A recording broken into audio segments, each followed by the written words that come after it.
सो दोस्तों पुष्पा इम्पॉसिबल में आप लोग देख सकते हैं कि जब यहाँ पर जुगल दिलीप पटेल के साथ बात कर रहा था तो दोस्तों जुगल को जब पता चल जाता है कि सच में कादम्बरी प्रेग्नेंट है तो दोस्तों अब जुगल आ जाने वाला है गुस्से में और वहाँ से उठकर गुस्से में पता नहीं कहाँ पर चले जाता है। अब दिलीप पटेल सोचता है कि अगर जुगल कहीं गुम गया तो ये ना हो कि मेरे ऊपर सारा इल्ज़ाम आ जाए। तो वो दोस्तों इससे पहले यहाँ पर बखूदरा को फ़ोन कर देता है और कहता है कि बखूदरा जी जुगल को पता चल गया कि कादम्बरी प्रेग्नेंट है। तो ये बात सुनकर वो काफ़ी ज़्यादा गुस्से में आ गया था और चोल से कहीं बाहर चला गया है। अब ये ना हो कि बाद में वो गुम जाए और आप मेरे ऊपर इल्ज़ाम लगा दे कि क्योंकि आजकल तो चोल में ऐसे ही हो रहा है, हर बंदा एक दूसरे के ऊपर इल्ज़ाम लगा रहा है। तो दोस्तों यहाँ पर बखूदरा कहता है दिलीप पटेल बकवास मत कर, चुप करके मुझे सारी बात बता दिया ना, अब फ़ोन काट दे, मैं खुद ही सारी इन्वेस्टिगेशन वगैरह कर लेता हूँ कि आखिरकार जुगल कहाँ पर चला गया। अब दोस्तों यहाँ पर बखूदरा सुशीला को सारी बात बताता है और कहता है कि इसका मतलब तो ये हुआ कि सच में कादम्बरी प्रेग्नेंट है और वो झूठ नहीं बोल रही थी।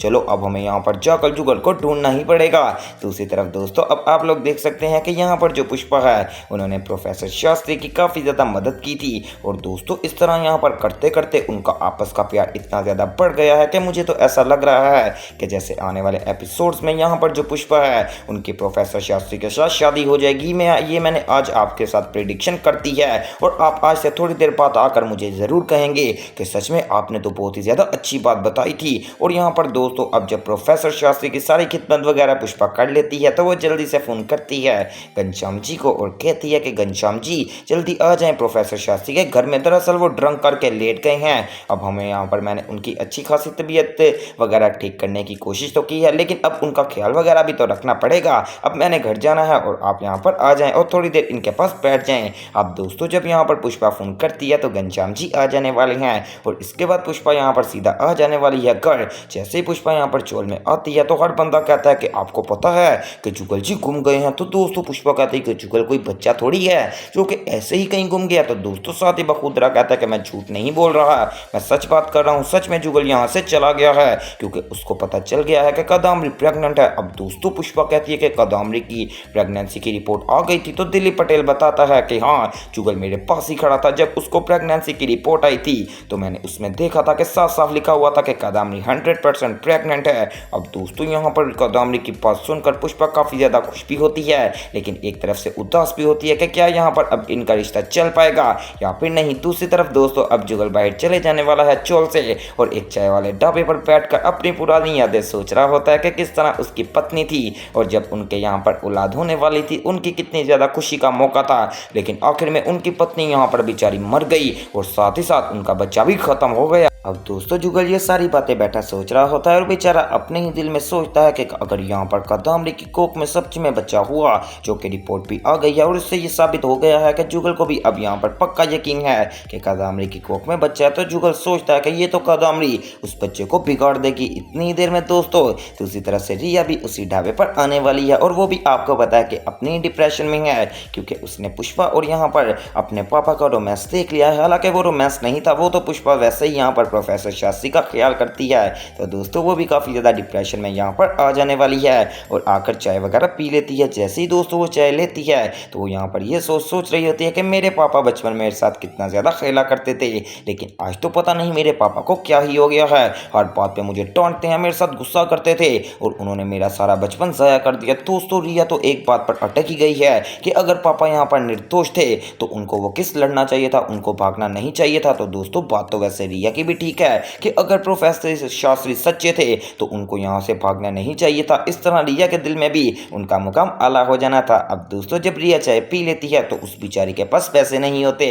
तो वो यहाँ पर कहती है कि भैया मैं आपको पैसे कल ला कर दे दूंगी। इतनी ही देर में दोस्तों यहाँ पर जुगल देखता है कि लगता कोई बच्ची यहाँ पर पैसे घर भूल गई है। तो जुगल जाता है और जाकर कहता है कि ये लो मैं तुम्हारे पैसे पे कर देता हूँ। तो रिया कहती है कि नहीं नहीं आपका बहुत ही ज़्यादा शुक्रिया, मैं खुद पे कर लूँगी। तो दोस्तों अब प्रोफेसर शास्त्री के लिए यहाँ पर जुगल कहता है कि आप प्रोफेसर शास्त्री की बेटी हो ना, मैंने आपको कोर्ट में देखा था, मैं आपके पैसे पे कर देता हूँ, चलो आओ इधर बैठ जाओ मेरे साथ, थोड़ी सी देर बातें ही कर लेते हैं। अब दोस्तों जब पैसे पे कर देता है जुगल तो साथ ही रिया कहती है कि आपका बहुत शुक्रिया लेकिन मेरे पापा मुझे बहुत ही ज़्यादा याद आते हैं, क्या आपके पास कोई ऐसा प्लान है कि मेरे पापा को आप यहाँ पर निर्दोष साबित कर दें और मेरा और मेरे पापा का प्यार दोबारा से बढ़ जाए। तो दोस्तों जुगल कहता है कि बेटा मेरी बात सुनो, अगर तुम्हारे पापा के साथ इस तरह प्यार बढ़ाना हो वो तो ऐसे नहीं हो सकता, बात करने का मकसद ये है कि अगर तुम्हारे पापा सच्चे हैं, और मैं तुम्हारे पापा की गारंटी भी देता हूँ, वो बहुत ही ज़्यादा अच्छे इंसान है, अगर वो सच्चे हैं तो तुम्हें उनको माफ़ कर देना चाहिए और अच्छे तरीके से यहाँ पर उनके साथ मिलो। खैर तुम्हारा बाप ही है ना वो।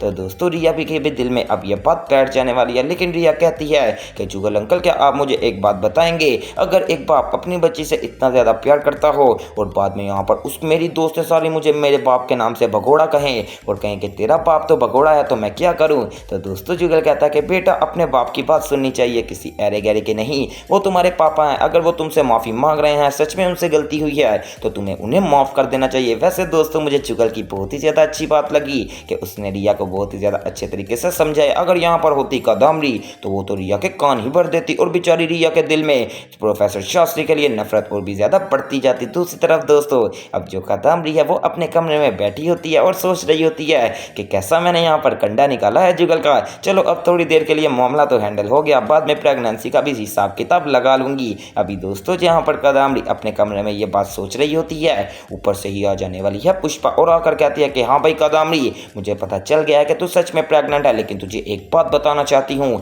जो जुगल जी है ना वो ये बात सुनकर बहुत ही ज़्यादा गुस्से में आए थे और वो पता नहीं कहीं पर चले गए हैं। अब दोस्तों कादम्बरी जब ये बात सुनती है तो वो कहती है कि मुझे तो चोल में आना ही नहीं चाहिए था, अब मैं यहाँ पर अगर आ गई हूँ तो मेरे लिए मैंने आप लोगों के लिए मसले खड़े कर दिए हैं, मैं बहुत ही ज़्यादा मनहूस हूँ। तो दोस्तों अब कादम्बरी अपने मगरमच्छ के आंसू गिराती है तो पुष्पा कहती है कि कादम्बरी खामोश हो जा, कोई बात नहीं, जुगल वापस आ जाएगा, हम तेरे ऊपर इल्ज़ाम नहीं लगा रहे, बल्कि मैं तो तुझे बताने आई हूँ क्योंकि आखिरकार तो जुगल की पत्नी जो है तुझे भी तो पता होना चाहिए। अब दोस्तों कादम्बरी दिल ही दिल में काफ़ी ज़्यादा खुश भी होती है कि देख लो मेरी इज्जत बढ़ती ही जा रही है। दूसरी तरफ दोस्तों अब कादम्बरी नीचे भी आकर सबके सामने एक्टिंग करना शुरू कर देती है और कहती है कि मेरे जुगल जी कहाँ पर चले गए, मैं उनके बिना नहीं रह सकती, उनके बिना मेरा बच्चा अधूरा है। तो दोस्तों साथ ही बखुदरा कहता है कि कादम्बरी ओवर एक्टिंग मत कर, जुगल मरा नहीं है, बस थोड़ी देर के लिए गुमा है, आ जाएगा वापस। तो इतना ज़्यादा रोना धोना शुरू कर दिया है। अब दोस्तों आपको बताता चलूँ कि आने वाले एपिसोड में यहाँ पर जो कादम्बरी है वो तो पूरे चोलवासियों को आपस में लड़ाने में तुली हुई है।